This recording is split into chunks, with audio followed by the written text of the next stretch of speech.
Hey everyone, today's Friday the 13th, and so my question and topic of the day: do Germans believe in ghosts, superstitions, the oogie boogie? A couple things really quick. We're in the forest, so you're probably going to hear a lot of birds.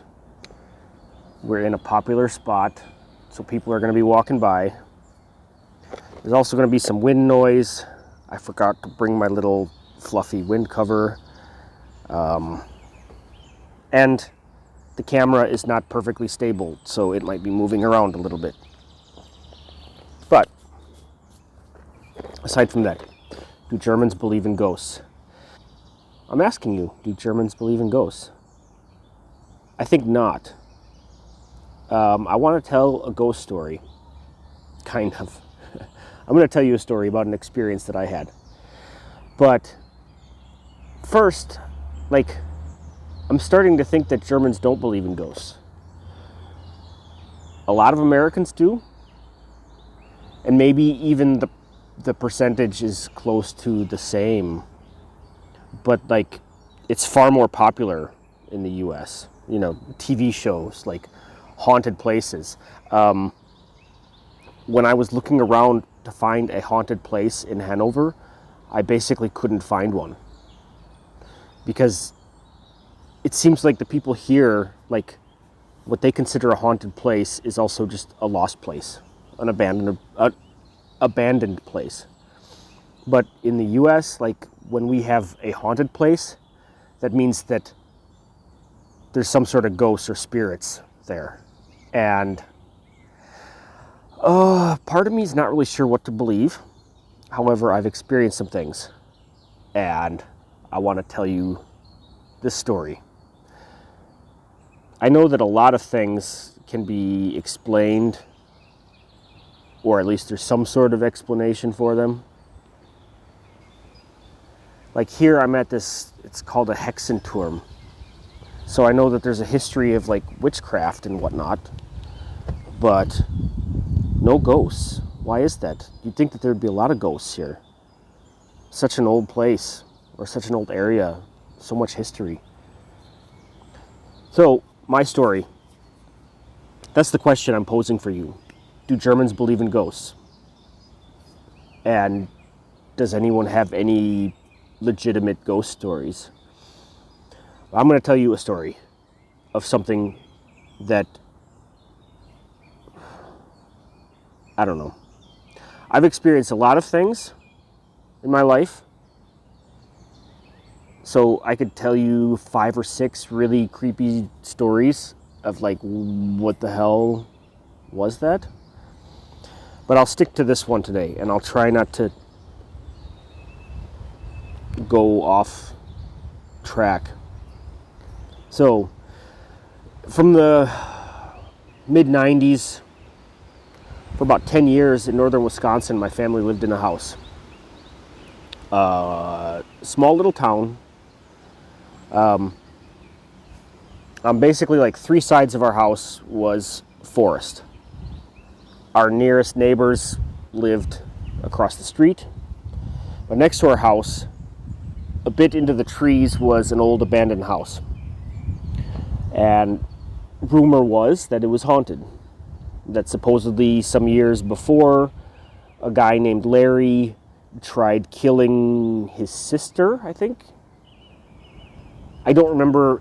It was a woman in his family. His sister, his wife, I don't remember that part. But this guy named Larry tried killing a woman in this house. And it has been sitting abandoned. It was close enough, to give you kind of a perspective, it was close enough to our house that in the winter, when everything in the forest was dead, you could clearly see the house. But in the summer, when everything was fully grown, it was very difficult to see the house. So it was close, but not so close. Okay, so my teenage years. Me and my friends had been in the house a couple times. It was open, most of the windows busted out, yada yada. We spent a lot of time at my house in our driveway area playing basketball. And this was a Saturday morning. I remember it was a Saturday. Me and a couple of them, I think there was 3 or 4 of us. I don't remember the exact total. So we decided to wander over and go take a peek inside this house. And we had all been in there before. I think one of the guys had never been in there before, because there was one guy that recently moved to the town or something. At some point during the day, there was at least one guy that had never been in there before. So we went in, and it had a bit of like a connected, like it had a big basement that doubled as a garage. And so like all the doors, all the windows, everything was gone. So it was like kind of wide open, just the foundation, the concrete. It would be a bit like this, only not as old. So we walked in through the basement, and the stairs that go up from the basement towards a back door and kind of into the kitchen. Like you walk up halfway, then there's a landing, and then you turn and walk up the other way. Now, within this area, there had been lots of graffiti and things painted on the wall. And we kind of pointed it out because like the most notable thing was the name Larry circled. That was the most notable thing. I can't describe it, but there was graffiti and spray painting on the walls. Halfway up was the concrete from the basement, and then above that was sheetrock drywall. We wandered around the house, looking at everything. It was pretty torn apart. Like you go up onto the second floor, and like there was an old piano in there. Part of the roof had caved in. Like the upstairs where the bedrooms were, like there was a dead raccoon laying on the floor. Just your typical old abandoned house. Nothing too special. We go back, playing more basketball, hanging out, and I think 2 of the guys had to go home. So it was me and one other one. And we talked to another friend, and we said that we went in the house, and he's like, oh yeah, I want to go too. And like we all believed this story about it being haunted and this guy Larry. So this other dude was like, he's like, oh, you guys went in there without me. I want to go too. And we're like, well, come on over. Then we'll go in there. So we went in there again. This was just within the span of a couple hours. And me and the dude, I'll say dude number 1. So second time going in, I was with one guy that was with me the first time, and then one guy that was not with us the first time. So it was 3 of us. Now we go in there same way, in through the basement, the open basement, and up the stairs, and me and dude number 1 realized that there was nothing painted on the wall. We're like, whoa, stop, wait a minute. There's nothing on the wall. And so dude number 2 is like, what do you mean? And we told him, and he's like, we were here just 2 hours ago and there was painting on the wall. And he's like, no, there's nothing here. There's you guys are messing with me. And we're like, no, dude, we saw it. There was painting. Now there's nothing. And so like, now we're kind of spooked. And so we call up one of the other guys that had been with us the first time. So we go in there again a little bit later in the afternoon. It's still daylight, whatever. But like from the first, second, and third, only the span of, let's say at the most 7 hours passed. At the very most. This is, I'm thinking back almost 30 years, so I'm missing those details, I'm sorry. But at the most, a few hours went by. So now, for this third trip, going in there. Me with dude number 1, who had been in there with me the first 2 times. Dude number 2, that had been in there the second time. And then dude number 3, who had been in there the first time but not the second time. Okay, you follow me?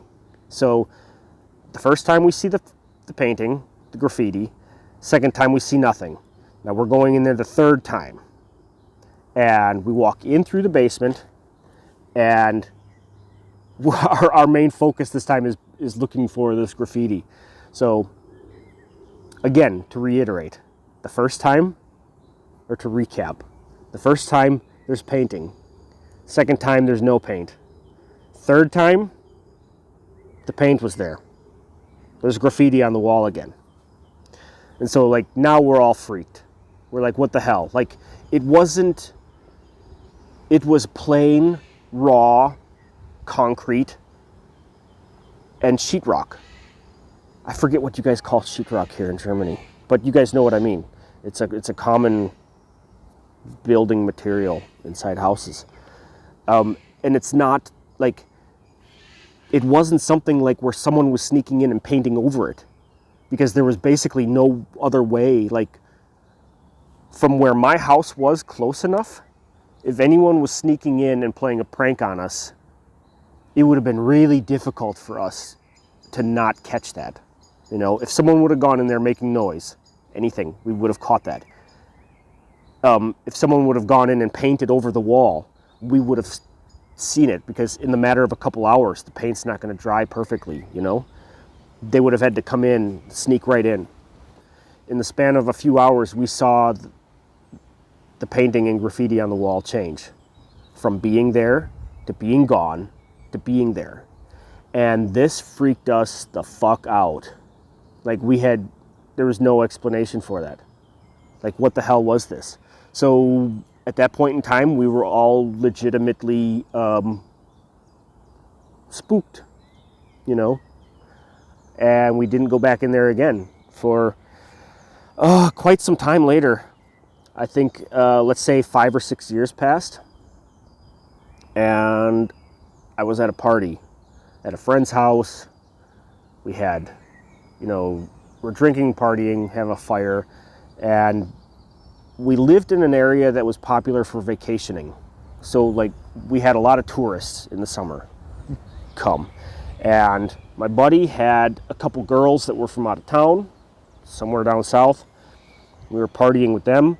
And nearby where we lived was another haunted house, a famously haunted house. Like you can look this one up. It's called Summer Wind. Like you can Google that one. Summer Wind, northern Wisconsin, Land O'Lakes, Wisconsin. Summer Wind. It's a notably haunted mansion. But they wanted to go there. And at this point in time, I had already been there once. That's a different story. And I said, no, I'm not fucking going there. I'm not going there. And they were all like, oh, but we want to see a haunted place, blah, blah, blah. And I'm like, well, I can take you to one. My house is just a few minutes away. And so then I told them this story. And they didn't believe me. And they're like, oh, we want to see it. And I was like, okay, well, then let's go. I'll take you there. And I did. We went to my house, parked in the driveway. I pointed to where it was in the woods, and I was like, there it is. Go ahead. And they're like, well, we're not going if you're not going. I'm like, I'm not going. I just told you. Like, we're drunk now, and it's in the middle of the night. I'm not going. And they talked me into it. They're like, okay, come on, Eric. Yeah, we'll go. And I was like, fine.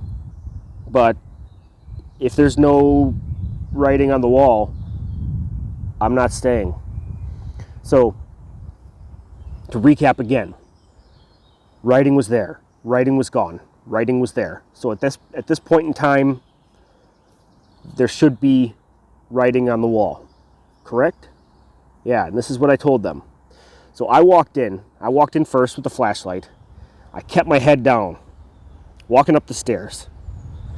I walked up, made the first turn, get almost near the top, And I don't even remember. They were behind. I don't remember what they were saying or what was being said. I turned around and I shined my flashlight on the wall. There was nothing. The walls were bare, totally plain. Not a drop of paint. And I lost my mind. A lot of it had to do with me being drunk too, but like I totally flipped out. I started I put my head against the wall. I went over to it. I touched it. I was feeling it. And I put my head against the wall. And I remember kind of not really hitting it hard, but kind of just boom. I'm like, guys, tell me that there's something on the wall. And they're like, no, Eric, there's nothing. And I remember one of my friends kind of putting his hand on my back and kind of grabbing me.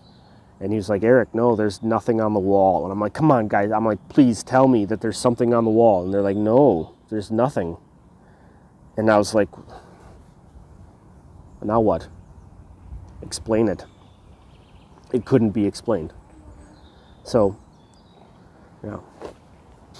Okay. So, there was nothing there. Yeah, there was nothing there. So now, me and a whole nother group of people are all freaked out. So, we left. They were all like, it was a total buzzkill because we had been partying and having fun and just ruined the night right there. So of course, I didn't go in again until one of the last times before I moved away. I went in, and I think this time I went with one of the original guys that had gone in the very first time when we went in 3 times during the day. So my 5th time, if I remember correctly, it was with one of them. And so we knew painting was there, painting was gone, painting was there, painting was gone, over the course of a few years. And so we decided to go in again, being a little bit older, now in our early 20s.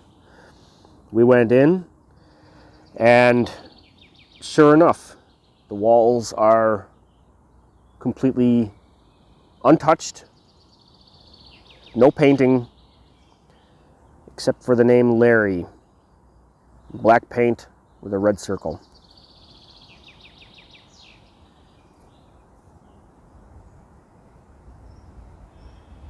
Explain that one to me. If you don't believe in ghosts or the supernatural, explain that one to me. No paint. Nobody came in and changed the wall. How does that happen?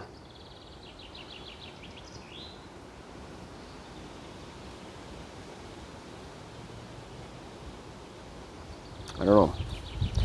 Either someone played an amazing prank, or there was something supernatural. That was creepy. Just telling again, it gave me goosebumps. How do you explain it? I don't know. So, what do you think? Do you believe in ghosts or spirits of any kind? I'm curious to know. So, if you've seen something and have a short story or something, feel free to tell me. I'm curious. Stories like this are creepy. So, thank you for listening. I haven't done it in a while. How about the ghosts? I'll add the Trinkgeld link down below if you want to buy me a ghostly beer, a Friday the 13th beer. Yeah. Thanks for listening to my story. Otherwise, I'm not superstitious. I'm not a superstitious guy. I came to a Hexenturm on Friday the 13th. So, I believe that there's some sort of extra spirit out there that can't be explained. I don't believe in God. but I definitely believe in some sort of energy. It's kind of like how I really like walking around the city at night. Because when the city's empty, like, I can still feel the energy from the day. You know, all the activity, all the people. I can still feel that energy during the day. So I believe in something like that. But this one with the painting was really one of the creepiest experiences. Because it wasn't a feeling, it was a physical thing that other people saw and witnessed as well. Anyway, hope you guys have a great weekend. I hope I didn't spook you out. No, I hope I did spook you out. That's always fun. Anyway, yeah, gotta go. This is a long video. So thanks for watching. Bis nächste Mal. Tschüss.